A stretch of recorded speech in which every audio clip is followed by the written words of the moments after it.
Hi everyone.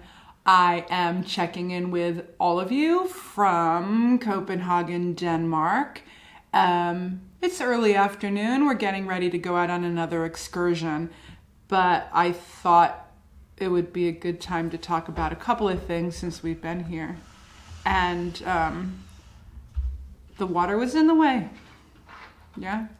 Anyhow, I wanted to talk about a couple of things that have to do with our Scandinavian journey so far.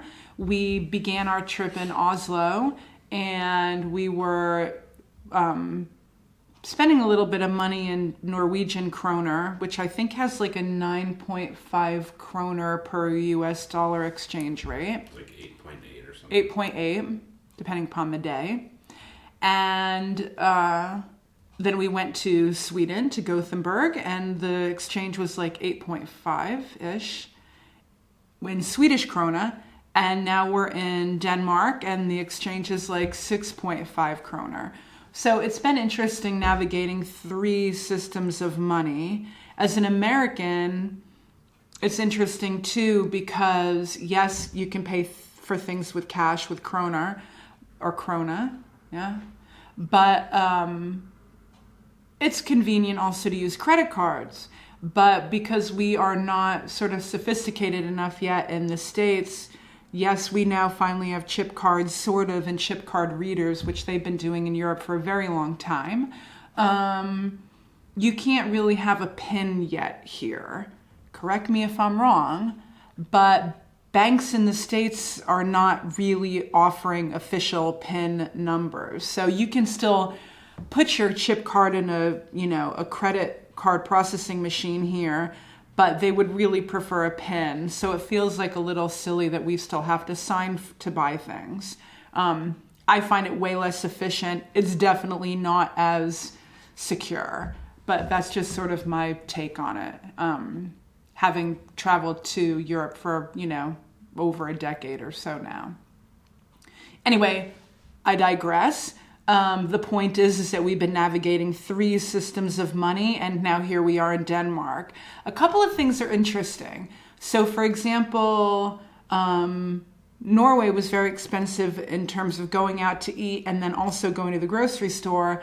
And I feel like Sweden was kind of in between Norway and Denmark in terms of going out to eat in grocery store prices, maybe.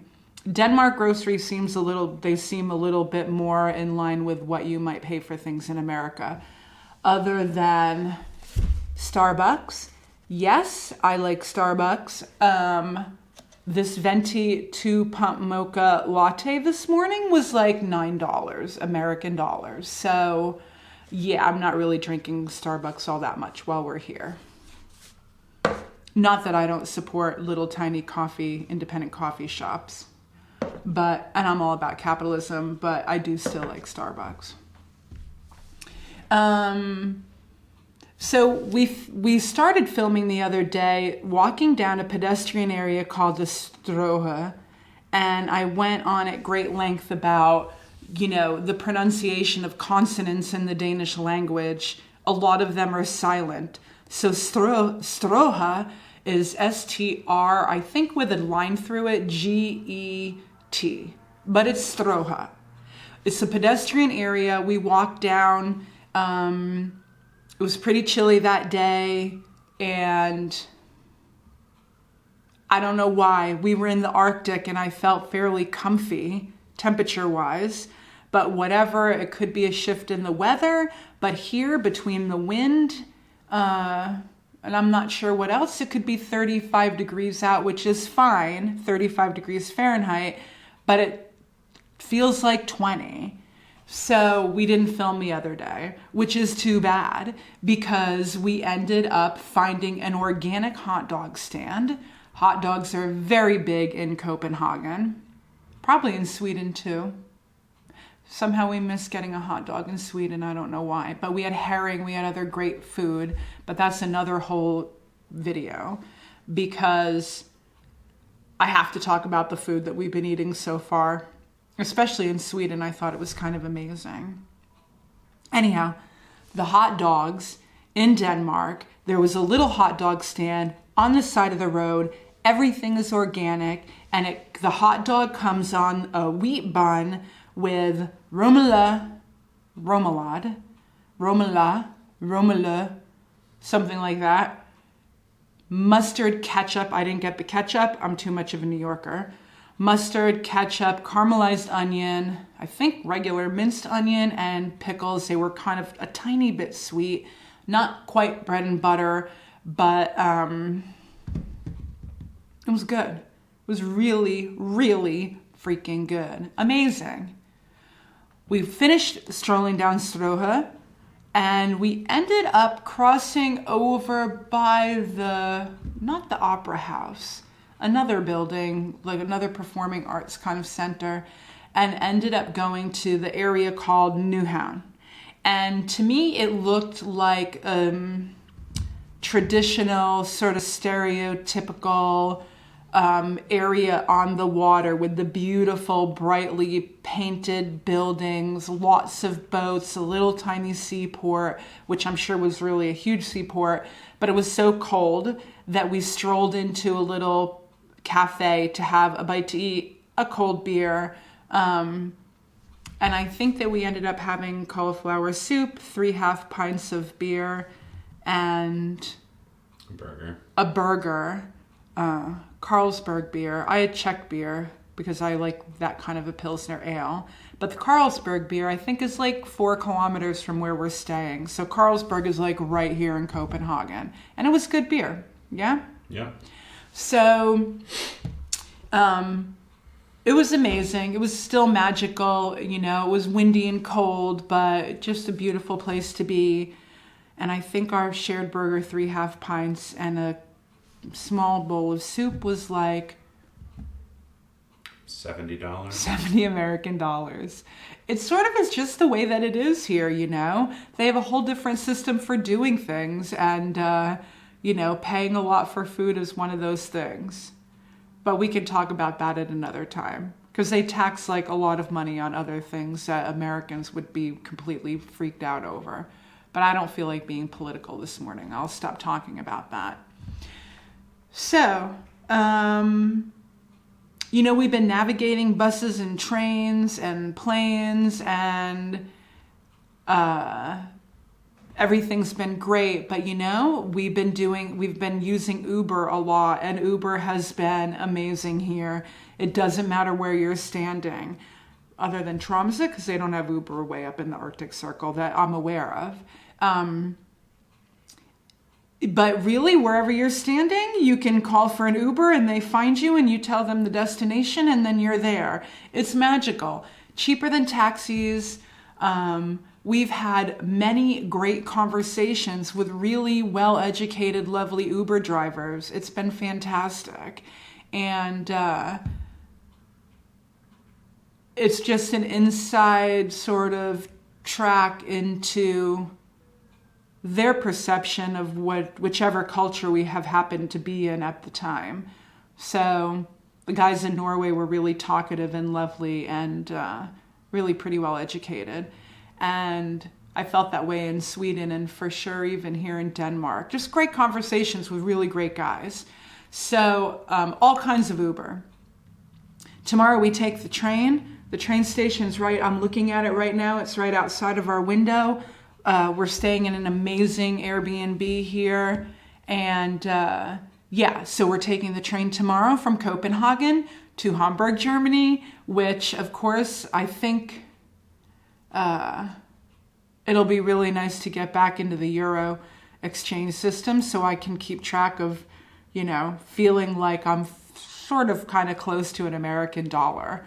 Because I haven't been paying attention. Orion's been taking care of all the details with the money.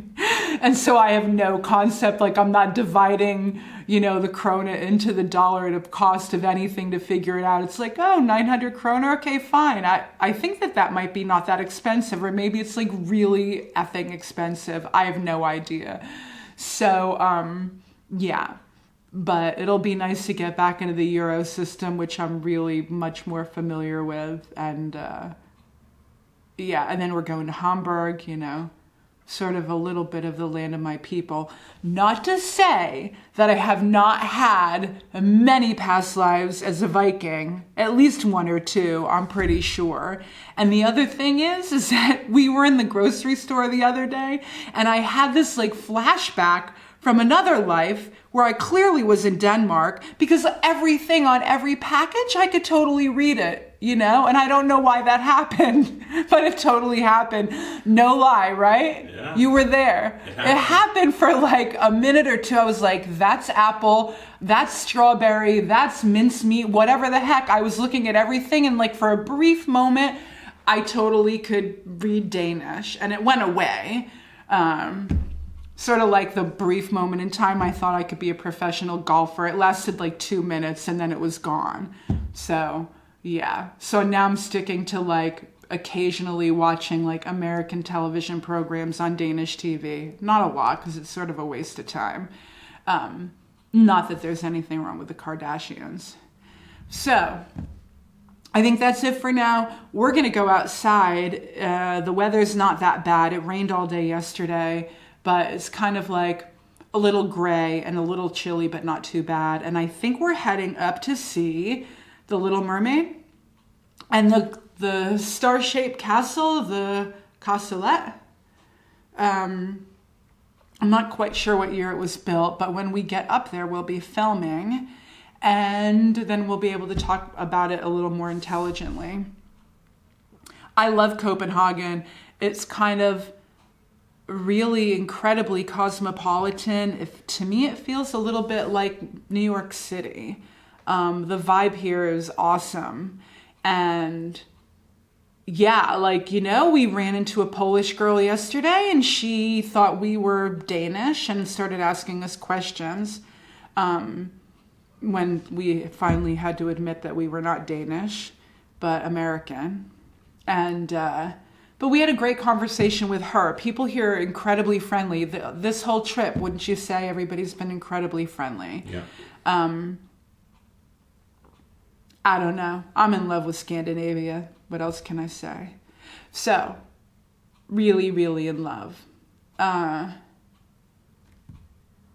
Yeah. And I don't think I talked about our conversation with the Polish girl. She was trying to decide whether she should move from Stockholm down to Copenhagen. She had a job offer and she kind of didn't know, you know, which place would be better to live, which is a little bit of another conversation, because Denmark, Sweden, and Denmark, Sweden, and Norway are definitely not exactly the same.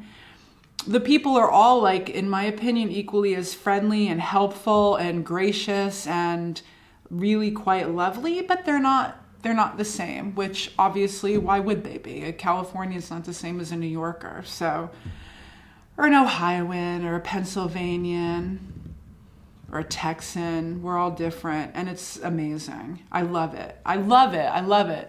Okay, I'll stop talking. So, see you soon. Ciao. Bye. Bye-bye.